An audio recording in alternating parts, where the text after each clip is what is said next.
Assalamualaikum warahmatullahi wabarakatuh. Waalaikumsalam warahmatullahi wabarakatuh. Selamat datang di podcast PPKN.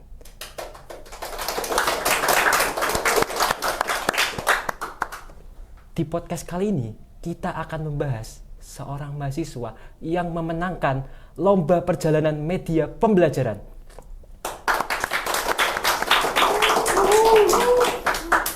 Hari ini kita akan kedatangan tamu spesial yang berhasil meraih kejuaraan lomba media pembelajaran.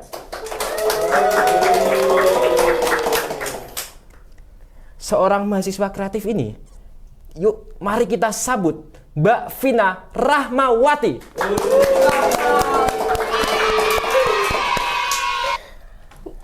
Halo dengan Mbak Vina. Iya. Gimana kabarnya? Alhamdulillah baik. Masnya gimana? Baik. Alhamdulillah. Wah, rasanya senang sekali ya Mbak Vina ketika didatangkan untuk menjadi narasumber tentang mengungkapkan pengalaman Mbak Vina itu selama mengikuti lomba media pembelajaran. Senang, pastinya senang. Karena berarti kan prestasi kemarin itu dilirik ya dengan mahasiswa lain. Kemudian di sini mungkin kita bisa sharing-sharing tentang pengalaman kemarin. Kalau boleh tahu ya Mbak Vina, Mbak Vina itu selama perkuliahan itu mengikuti lomba apa aja? Selama perkuliahan ini saya pernah mengikuti 2 jenis lomba. Yang pertama ada lomba membaca puisi dan yang kedua lomba media pembelajaran non-IT. Oh iya Mbak Vina, saya juga tertarik dengan lomba non-IT. Itu lomba non-IT itu maksudnya seperti apa ya? Media pembelajaran non-IT merupakan media pembelajaran yang digunakan ketika kita mengajar. Jadi kan kita di sini mengambil keguruan, di mana di masa depan kita akan menjadi seorang guru kan. Nah, jadi kita membuat media untuk membuat suasana belajar tuh berbeda. Jadi supaya lebih happy, lebih enjoy gitu. Karena kan yang kita ketahui dari dulu tuh sistem pembelajaran yang ada hanya menggunakan metode ceramah dan menjawab soal. Ngomong-ngomong soal lomba media pembelajaran ya, itu emang tugas dari matkul atau bahkan Mbak Vina itu udah ditargetkan buat lomba media pembelajaran ini itu untuk maju dan atau ini udah dapat info dari luar juga? Informasi dari luar itu seperti kayak ada dari teman Mbak Vina ngasih informasi kayak Mbak Vina mungkin bisa buat lomba media pembelajaran ini gitu dan mengikutinya. Jadi kebetulan untuk media pembelajaran ini saya mendapatkan mata kuliahnya di semester 3 kemarin. Kemudian untuk informasi lombanya sendiri saya mendapat informasi dari dosen. Jadi pada saat itu dosen memberitahukan bahwa ada lomba di mana lomba ini yang mengadakan adalah Universitas Negeri Jakarta, yakni jenis lomba media pembelajaran non-IT dan juga media pembelajaran IT. Karena pada saat itu yang kita pelajari baru media pelajaran non-IT, jadi kita mengikutinya yang non-IT. Dan kita mengikuti lomba itu pun mendapat dorongan dari dosen. Jadi Mbak Vina untuk mengikuti lomba media pembelajaran ini, itu kan berarti sudah ada dorongan dari seorang dosen ya. Nah, aku juga ingin tanya ke Mbak Vina sih. Kita sudah diberikan dorongan oleh dosen. Nah, tapi kita kalau misalnya tidak ada motivasi atau inspirasi buat kita majukan, atau ibaratnya kalau gini nih, kalau misalnya kita udah dikasih dorongan buat ikut lomba atau bagaimana, nah itu kan pasti dari diri kita sendiri. Kalau misalnya emang nggak ada motivasi atau inspirasi, itu kan pasti nggak bakal maju kan. Yeah. Nah, jadi aku mau tanya nih ke Mbak Vina, itu inspirasi apa sih untuk mengikuti lomba media pembelajaran itu? Sebenarnya nggak ada inspirasinya mas. Jadi gini, karena pada saat itu ada mata kuliahnya, jadi ketika mendapat dorongan atau mendapat support dari dosen, saya cuma berpikir bahwa ketika kita sudah mempelajari media pembelajaran, kemudian udah dapat support dari dosen, kenapa kita tidak mencoba? Wow. Karena kan kalau misalkan mencoba kan seenggaknya kita udah pernah terjun gitu kan. Urusan nanti menang kalah berarti itu belakangan. Kalau misalkan kita kalah berarti kita kurang mempelajari media tersebut gitu. Jadi kuncinya cuma berani mencoba hal baru aja. Nah, ini juga tips bagi para mahasiswa. Ketika disarankan oleh dosen untuk maju lomba dan sudah difasilitasi, itu sebagaimana mungkin untuk kitanya itu memaksimalkan hal tersebut. Betul nggak Mbak Vina? Betul sekali. Oh ya Mbak Vina, dari tadi kan Mbak Vina tentang udah jelasin nih aku ikut lomba media pembelajarannya. Dari tadi ini kita juga bingung nih kayak proses pembuatan media pembelajaran itu seperti apa sih? Proses pembuatan itu tergantung dengan konsep yang udah kita bikin. Pada saat itu kita mengkonsepkan media pembelajaran ini berbentuk piramid. Maka dari itu media yang kami buat kita beri nama Piramid Book Pancasila. Kenapa Piramid Book Pancasila? Karena bentuknya yang berbentuk piramid, kemudian kita berasal dari prodi PPKN yang kita membahas mengenai pendidikan dan kepancasilaan tentunya. Maka dari itu kita membuat judulnya Piramid Book Pancasila. Nah, untuk prosesnya itu sebenarnya mudah. Bahkan untuk tingkatan anak SMP sudah bisa membuat. Karena kita hanya bermodalkan kertas dan juga duplex. Kemudian dengan ide-ide yang terkonsep, kita cuma tinggal melakukan. Jadi kan kalau misalkan kita sudah menyusun konsep kan kita sudah tahu dong step by stepnya harus bagaimana. Jadi ketika melakukan kita tinggal menuangkan ide-idenya saja. Jadi apa yang saya tangkap dari Mbak Vina ngomong itu, jadi untuk membuat piramid Book Pancasila ini kita harus sudah tahu ya Mbak konsep apa yang mau dibuat untuk media pembelajaran seperti itu. Dan aku juga ingin tahu sih Mbak, apa sih pelajaran apa yang udah dijelasin di piramid Book Pancasila? Untuk piramid Book Pancasila sendiri itu menargetkan siswa SMA kelas 11. Di mana dalam piramid Pancasila itu kita menyusun materi sesuai dengan buku siswa dan buku guru kelas 11. Sesuai kurikulum yang ada untuk saat ini ya. Jadi kita tidak asal mengambil materi dari internet dan lain sebagainya, tetapi kita juga harus mempunyai referensi yang tepat. Semisal kita mengambil dari internet, ternyata yang dari internet itu masih kurikulum 2013. Padahal kenyataannya untuk saat ini kurikulum itu sudah memasuki kurikulum merdeka. Itu kan sudah berbeda. Maka dari itu, ketika kita ingin membuat media pembelajaran, untuk materinya sebisa mungkin harus yang relevan.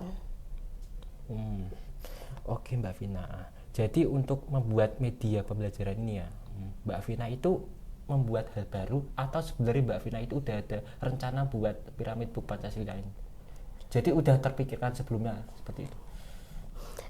Terpikirkan tuh sebenarnya enggak. Tidak sama sekali. Wow. Tetapi pada saat itu saya melihat karya dosen. Karya dosen ini membuat sebuah karya tapi bukan piramid, bukan media ya. Jadi dia tuh, ini tuh ceritanya singkat sebenarnya. Jadi kayak dosen saya tuh ingin memberikan hadiah kepada istrinya. Nah itu tuh berbentuk piramid. Nah pada saat itu diberikan dorongan kan sama beliau juga nih. Terus kita mikir, kenapa kita tidak memanfaatkan bentuk seperti itu? Karena pas kita cari referensi dari internet, baik dari YouTube dan lain sebagainya, itu media pembelajaran berbentuk piramid itu belum ada.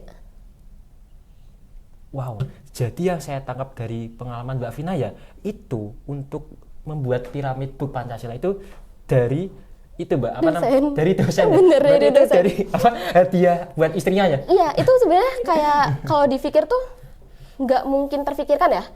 Karena benar-benar itu secepat itu gitu. Jadi kita lihat, oh kok unik ya. Kalau misalkan dijadiin media pembelajaran, kayaknya mudah. Pembuatannya juga mudah. Terus bisa kelihatan lebih kreatif gitu. Akhirnya kita olah kembali. Bagaimana kita memanfaatkannya. Dan dengan piramid book yang kecil itu kita dapat melengkapi isi materinya itu sesuai dengan buku selama 1 semester. Jadi di dalamnya itu bukan hanya materi cetak atau tulisan, tapi kita juga mengisi dengan link. Ada link Google Form atau enggak Google Drive. Jadi di situ kan di piramid itu kita beri sedikit materi gitu ya. Untuk penjelasan lebih lanjutnya itu kita membuat drive. Jadi siswa kelas 11 itu kan sudah bisa membawa handphone, ya kan? Betul. Nah, jadi handphone itu bisa digunakan untuk men-scan, kemudian mereka bisa membaca melalui handphone mereka masing-masing. Nah, untuk Google Drive yang kami sediakan itu juga bukan seperti jurnal yang isinya full tulisan. Kalau kayak gitu pasti bosen siswa. Betul, pasti bosan ya Mbak. Dan aku juga mau tanya sih Mbak, di piramid Buk Pancasila itu apakah ada kayak bagaimana ya buat para siswanya itu ingin belajar lagi di piramid Buk Pancasila, ataukah ada kayak tadi yang dikatakan Mbak Vina kan ada kayak scan barcode untuk mengakses video ya? Ya ada. Sebenarnya itu, maksudnya tahu bentuk piramid kan? Oh, tahu. Tahu, itu kan dari yang kayak kecil dibesarin itu kan? itu kan besar ya. Maksudnya jadi di setiap lembarnya itu berbeda materi. Jadi misal pada lembar pertama itu kita menjelaskan Pancasila nih. Nah, nanti di lembar berikutnya kita menyediakan barcode video.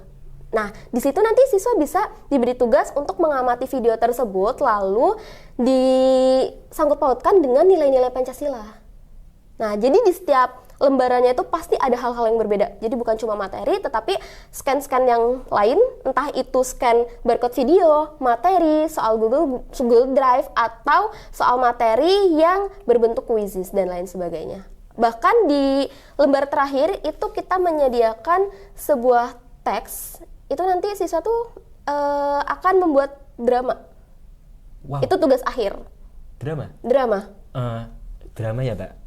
Kalau boleh tahu Mbak Vina bisa kasih gambaran dikit gak sih kayak soal drama itu tuh kayak bagaimana gitu loh? Oke, untuk dramanya itu untuk lembar terakhir kita menyediakan 5 sila Pancasila.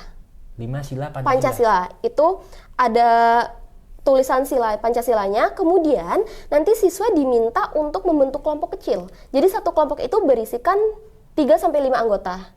Kemudian mereka akan memilih secara acak atau enggak bisa mengambil kertas yang di apa ini? Oh, kertas yang dilipat lah ya. Ujian Itu nanti diambil mereka dapat sila keberapa nih. Nah, semisal mereka dapat sila pertama, nanti di lembar itu tuh sudah ada skenarionya. Bagaimana mereka akan membuat drama. Jadi kita sudah menyusun nih drama yang mereka buat tuh akan seperti apa. Yang jelas ini akan berkaitan dengan sila-sila Pancasila dan kehidupan sehari-hari. Oke, apa yang disampaikan Mbak Vina terkait drama ya? Di drama tersebut nanti ada nilai-nilai Pancasila. Betul. Nah, yang saya pertanyakan gini Mbak, untuk tugas drama itu emang tugas mata kuliah atau emang nanti kayak perlombaan gitu ya Mbak? Enggak. Itu tugas akhir aja. Tugas akhir. Karena kan setiap dunia persekolahan ya, pembelajaran itu kan pasti ada tugas akhir. Nah, itu nanti tugas akhirnya praktek. Praktek ya? Jadi ada nilai keterampilannya. Bukan hanya nilai pengetahuan, tetapi juga kita menilai dari segi keterampilan. Wow. Kita juga bagaimana ya Mbak? Untuk Mbak Vina pernah membayangkan nggak ketika kita membuat drama dengan nilai-nilai Pancasila itu apa aja sih kendala yang kita takutkan gitu loh untuk kedepannya jika kita membuat drama tersebut? Kendala tidak ada. Karena itu drama yang positif, bahkan mereka bisa belajar dengan bermain. Karena kan untuk menerapkan nilai-nilai Pancasila dalam kehidupan sehari-hari itu kan kita bisa melihat di lingkungan sekitar kita ya. Jadi itu bukan hal yang ditakutkan untuk di masa depan. Wow. Kita balik ke topik yang tadi lagi ya Mbak, yang soal yang media pembelajaran itu, saya jadi ingin bertanya lagi sih. Apa tuh? Bahkan banyak pertanyaan kok. Oke, satu-satu. Oke, saya ada pertanyaan lagi. Itu tantangan terbesar Mbak Vina saat membuat lomba media pembelajaran itu seperti apa? Atau misalkan nih, kan Mbak Vina kan buat lomba media pembelajaran itu kan berkelompok toh, atau mungkin dari anggotanya Mbak Vina itu ada yang bermasalah atau bagaimana, dan itu bagaimana sih cara Mbak Vina untuk mengatasi hal tersebut?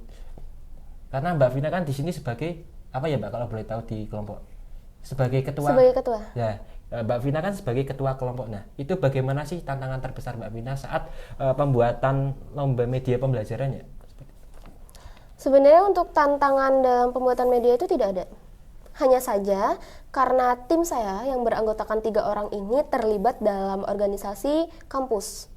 Jadi pada saat itu kita hanya susah dalam mengatur waktu. Karena kan kita harus membagi waktu ya antara perkuliahan, organisasi, serta persiapan lomba. Tapi untungnya dalam kurun waktu kurang lebih dari 2 minggu, kita berhasil menyelesaikan media tersebut. Bahkan kalau misalkan tidak ada kendala waktu, 1 minggu jadi. Oke, berarti untuk dari kendala Mbak Vina saat pembuatan lomba media pembelajaran itu kita maksudnya dari Mbak Vina itu tidak ada kendala ya? Tidak ada sama sekali. Wow, saya juga ingin bertanya lebih dalam lagi sih tentang bagaimana sih Mbak Vina itu kalau strategi Mbak Vina itu saat menghadapi atau dari Mbak Vina itu kalau misalnya ada permasalahan itu loh, mengatasinya itu bagaimana? Permasalahan seperti apa? Jadi Contohnya? gini Mbak, Mbak Vina kan pasti kan itu toh kayak dihadapkan kayak tentang ya rasa gugup saat presentasi. Kita kan kalau misalnya waktu lomba itu kan mesti dihadapkan rasa seperti itu ya. Nah itu bagaimana sih Mbak untuk mengatasi hal tersebut? Tentunya banyak latihan aja. Jadi kan kita di kelas juga kan ada tugas presentasi ya, dimana audiensnya juga lumayan banyak. Dan opsi kedua kita bisa berlatih di depan cermin. Itu bisa. Nah kemudian untuk mempresentasikan itu tuh sebenarnya hal yang mudah. Hal yang mudah ketika kita memahami apa yang akan kita presentasikan. Oke. Berarti untuk tadi apa yang saya sampaikan tadi Mbak Vina sudah bisa tahu lah ya menghadapi masalah tersebut ya Mbak. Nah, aku juga ingin tahu sih Mbak. Jadi kan selama Mbak Vina ini mengikuti lomba media pembelajaran itu dari Universitas Negeri Jakarta. Betul. Nah, itu dari Mbak Vina itu pasti didampingi oleh dosen-dosen ya. Nah, itu ada boleh perkenalkan juga untuk dosen-dosennya tersebut dan atau ada rasa terima kasih untuk dosen tersebut. Oke, untuk dosen yang mendampingi tim saya pada saat itu adalah Kaprodi PPKN yang biasa disebut Bapak Rahmat Sudrajat, SPD MPD.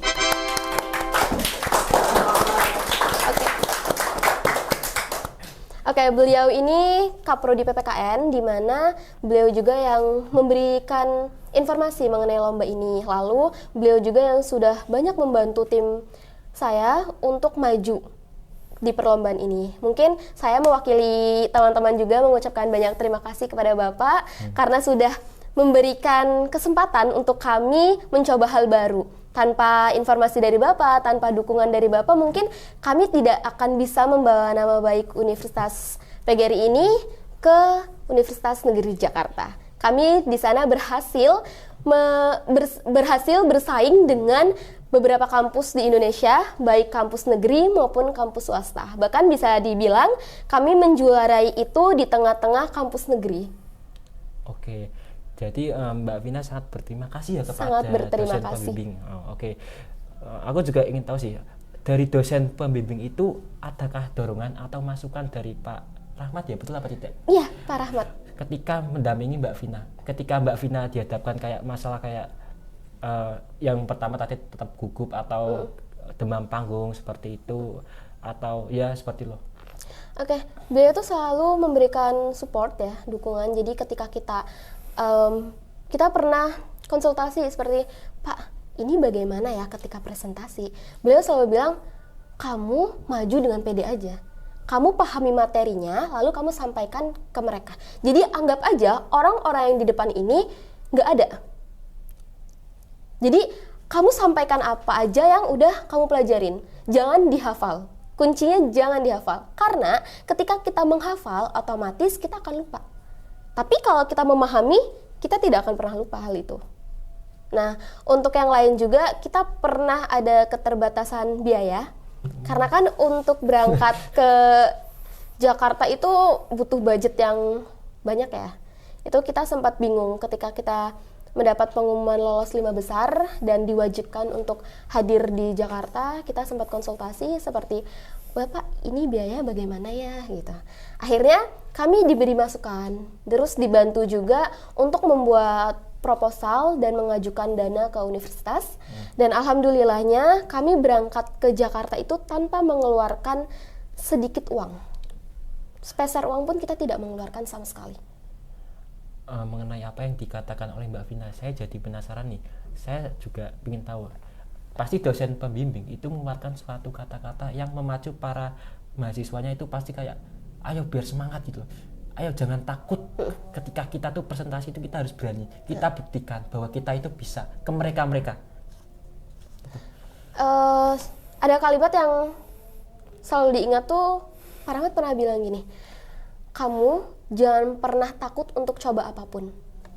Kalau ada kesempatan untuk maju. Jangan pernah takut untuk gagal. Kalau semisal pun kamu gagal, kamu jangan pernah berhenti. Karena kegagalan itu tuh memberikan pelajaran untuk maju ke kesempatan yang lain. Lebih baik mencoba lalu gagal daripada tidak pernah mencoba sama sekali. Oke, tadi kan Mbak Vina sudah menceritakan tentang dosen pendamping Mbak Vina ya, dan teman-teman Mbak Vina gitu. Nah, tentang tadi motivasi atau tadi masukan atau saran dari dosen pembimbing atau tadi dari dosen pembimbing tadi mengajukan kata-kata penyemangat bagi para teman-teman Mbak Vina atau dari Mbak Vina sendiri ya. Betul. Oke, aku juga mau tanya juga sih ke Mbak Vina.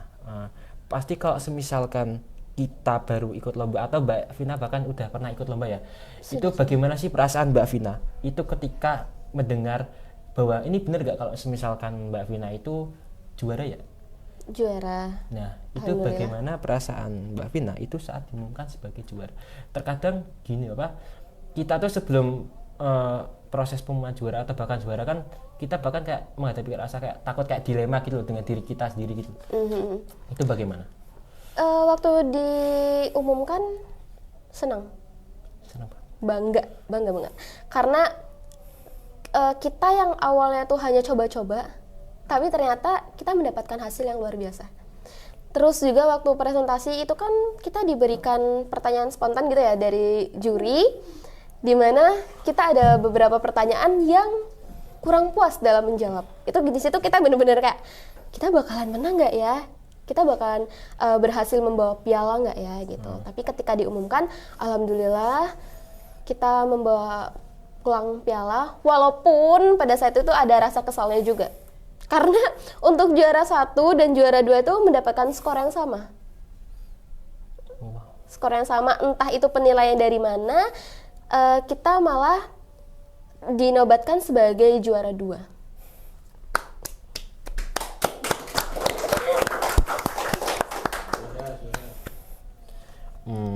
Jadi Mbak Vina itu sangat merasa itu ya, bahagia ya? Pasti bahagia sekali ya? Pasti, sangat. Jadi juga gini, aku juga pernah sih Mbak dulu punya pengalaman. Ini juga mungkin bisa dikasih saran juga sama Mbak Vina yang udah berpengalaman ya di luar sana. Nah, itu saya dulu pernah mengikuti lomba. Lomba kayak lomba orasi gitu loh, dulu zaman SD kelas 5. Nah, itu dulu malah saya tuh ketika melihat kriteria dari penilaian juri itu saya malah langsung gugup, langsung kayak ngedon langsung gitu loh. Kok ini kriteria dari penilaian juri itu kok terlalu tinggi sekali gitu loh. Nah, seperti itu loh. Jadi aku juga ingin tahu bagaimana sih strategi Mbak Vina dan teman-teman Mbak Vina ketika menghadapi pressure dari penilaian juri gitu loh. Benar, itu gugup ketika mengetahui penilaian. Itu kamu tahu penilaian itu pada saat lomba atau sebelum mendaftar? Jadi untuk penilaian itu kita sudah tahunya sudah sebelum kita mendaftar. Jadi udah sebelum mendaftar. Kalau misalkan tahunya sebelum mendaftar ya berusaha semaksimal mungkin untuk menampilkan yang terbaik. Kecuali kalau misalkan kamu tahu penilaian itu pas hari lombanya, itu kita cuma bisa yakin sama diri kita sendiri bahwa kita bisa. Tapi kalau misalkan kamu tahu kriteria penjuriannya itu sebelum lomba, itu kamu bisa memaksimalkan.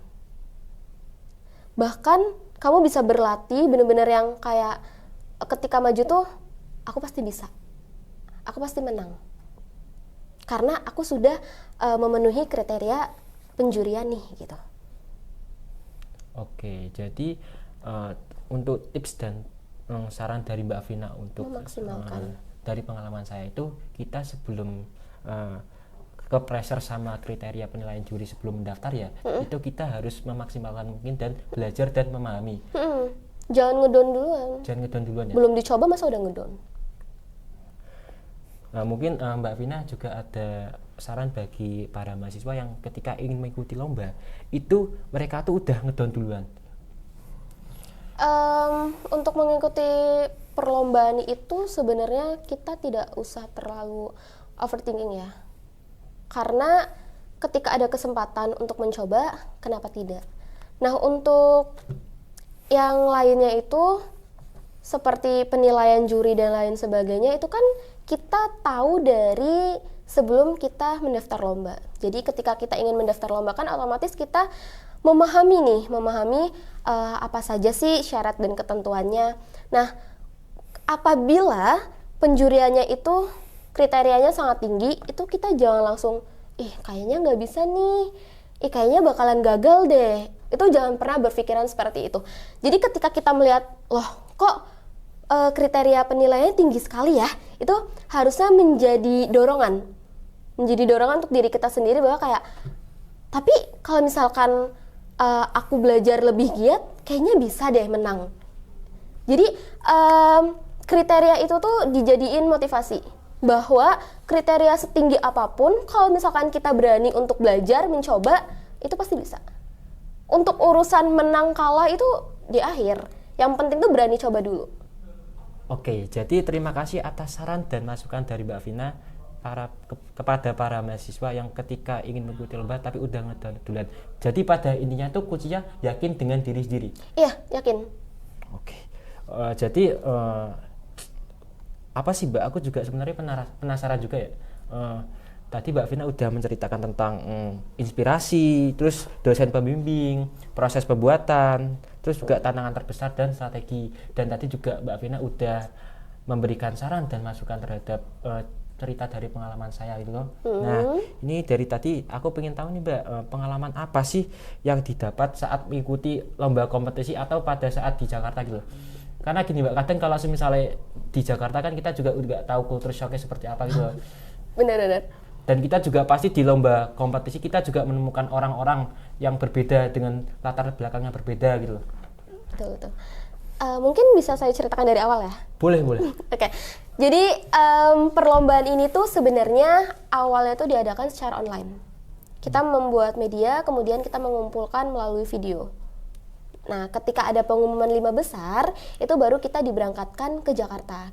Kita dapat undangan untuk berangkat ke Jakarta. Berarti ini lombanya itu prosesnya seleksi ya Mbak? Seleksi. Jadi kita daftar dulu kan, daftar secara online, kemudian kita melihat tuh kayak tanggal-tanggal untuk pelaksanaannya dan lain sebagainya. Lalu ketika sudah mengumpulkan, itu nanti diseleksi satu-satu, kemudian diambil 10. Jadi yang 5 non-IT dan yang 5 yang IT. Nah, untuk 10 kelompok ini itu diwajibkan untuk berangkat ke Jakarta. Ketika ada tim yang tidak bisa berangkat ke Jakarta, itu otomatis tereliminasi. Sebenarnya bukan tereliminasi, tetapi langsung diberi juara harapan. Karena mereka tidak mengikuti grand final di sana. Nah, kemudian ketika kita berangkat ke Jakarta itu kaget karena rata-rata yang lolos itu dari universitas negeri. Kita bersaing dengan universitas negeri yang ada di Jakarta juga. Kemudian pada saat perlombaan juga kita ada rasa insecure-nya pada saat itu. Karena kita ngerasa media yang kita bawa itu nggak sebanding dengan media dari univ-univ lain. Gambarannya itu seperti apa ya Mbak? Jadi gini, media yang kita bawa itu kan bentuknya kecil nih, benar-benar simple lah gitu. Sedangkan media yang dibawakan dari tim lain itu besar-besar kayak menarik gitu kan. Tapi ketika dipresentasikan ternyata kami bisa gitu kan. Nah, untuk latar belakang orang-orangnya itu yang bikin kaget. Kenapa tuh? Karena kami kira yang mengikuti tuh rata-rata seangkatan sama kita gitu kan.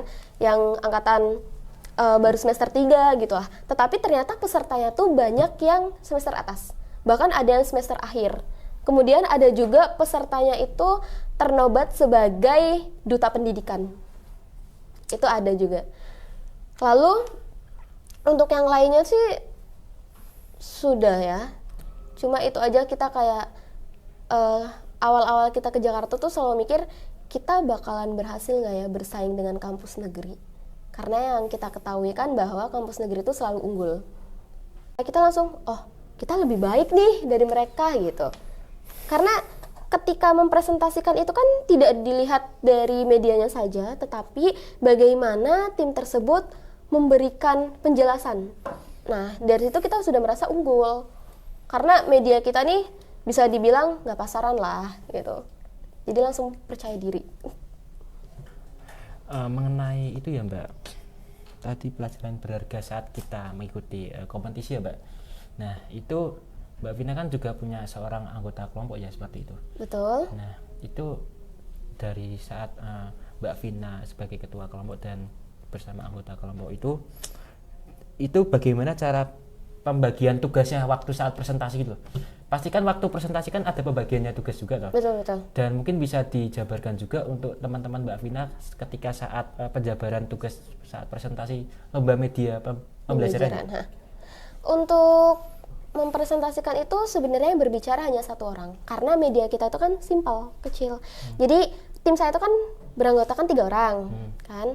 Nah yang satu itu juru bicara, terus yang satunya itu membawa media, kemudian yang satu tuh memegang barcode sambil mengaplikasikan media. Jadi kan di dalam media itu kan kita membentuk kertas-kertas origami, banyak lipatan-lipatan gitu kan. Nah itu tugas yang satunya tuh untuk merapikan itu ketika berhasil mempresentasikan. Karena kita mempresentasikannya itu hanya diberi waktu 15 menit. 15 menit? 15 menit dengan materi yang sebanyak itu. Jadi cara bicara pun harus yang cepat tertata gitu. Cepat tertata berarti seperti itu ya Mbak? Jadi waktu pembagian tugas dari para anggota Mbak Vina itu emang kita harus atau menyesuaikan kemampuan mereka atau emang kita harus enaknya tuh kayak saling belajar semua gitu, kayak ibaratnya tuh Mbak Vina sama teman-teman Mbak Vina itu kayak baru belajar dari awal gitu. Pada saat presentasi itu sebenarnya memang pembagian dari awal itu seperti itu. Jadi yang berbicara hanya satu, mengingat materinya banyak dan juga waktunya singkat. Tapi untuk pembuatannya, pada saat proses pembuatan itu kita membaginya semaksimal mungkin dengan kemampuan yang kita milikin. Jadi kan ada yang mampu di bidang IT-nya, ada yang kreatif dalam bidang origaminya dan lain sebagainya. Itu kita berbagi tugas. Terus mungkin aku di sini juga mau ngucapin banyak terima kasih sama tim-tim aku karena dengan kesibukan mereka tuh mau diajak untuk bekerja sama dan membuat sebuah media pembelajaran juga. Karena kan di sini kan ketiganya itu mengikuti organisasi nih di kampus, otomatis kan waktunya tabrakan banget nih. Nah, tapi dengan waktu mereka yang sibuk, mereka dapat meluangkan waktu untuk membuat media ini. Mungkin ya tanpa kalian juga kan media ini tidak akan berhasil gitu.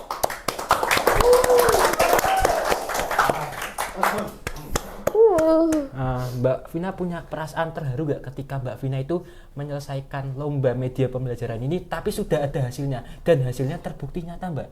Bahkan Mbak Vina kan udah mendapatkan juara lomba berapa? 2. Juara lomba 2 media pembelajaran non-IT. Nah, apakah Mbak Vina merasa terharu ketika menyelesaikan lomba media pembelajaran itu? Terharu pasti, bangga banget, seneng. Bahkan ketika pengumuman pun saya nangis. Jangan gitu dong. Ya, saya nangis karena akhirnya semua usaha kita tuh nggak sia-sia. Karena kan kita berangkat dari Semarang ke Jakarta itu kan butuh tenaga, waktu, dan juga budget. Dan ternyata semuanya itu terbayarkan dengan kita membawa nama baik universitas kita. Itu aja sih. Oke, dari tadi Mbak Vina sudah menceritakan soal menginspirasi, terus proses pembuatan, terus tantangan terbesar Mbak Vina. Entah itu perasaan Mbak Vina dan pelajaran berharga Mbak Vina saat di Jakarta atau mengikuti lomba media pembelajaran. Nah, ini saya juga ingin tahu sih Mbak, pesan dan motivasi dari Mbak Vina untuk para mahasiswa seperti itu. Oke, mungkin untuk mahasiswa Universitas PGRI Semarang itu ketika ada kesempatan dan sesuai dengan kemampuan, silakan dicoba. Atau ketika ingin mencoba hal baru pun tidak masalah. Kalian tidak usah memikirkan Tapi kan kita nggak punya budget nih untuk kesana kemari. Karena pada kenyataannya tuh ketika kita mengikuti sebuah perlombaan, kita akan diberikan tanggung jawab penuh oleh universitas. Jadi kita akan dibantu dalam hal biaya dan lain sebagainya. Jadi kita cuma perlu mempersiapkan diri untuk melangkah maju. Nah, aku juga setuju apa yang dikatakan oleh Vina. Jadi ketika kita sudah difasilitasi oleh dosen untuk mengikuti lomba, kita sebagai mahasiswa itu harus semaksimal mungkin memanfaatkan kesempatan tersebut. Karena kapan lagi sih kita sebagai mahasiswa gitu loh. Nah, itu ya Mbak Vina. Iya betul. Jadi saya ingin merangkum saja Mbak Vina apa yang diceritakan oleh Mbak Vina. Jadi ini juga sebagai kesan atau pesan motivasi bagi para mahasiswa ya.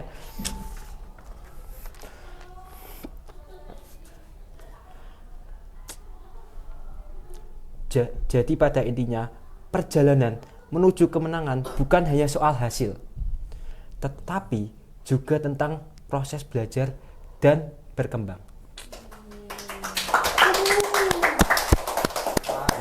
Sekian closing statement dari saya. Sebelum untuk mengakhiri podcast pada hari ini ya, saya ada pantun untuk para audiens dan atuts. Nah, buaya melati harum baunya. Cakep. Tumbuh bedah di tepi rawa. Cakep. Terima kasih sudah dengarnya. Sampai jumpa di episode berikutnya. Wassalamualaikum warahmatullahi wabarakatuh. Waalaikumsalam warahmatullahi wabarakatuh.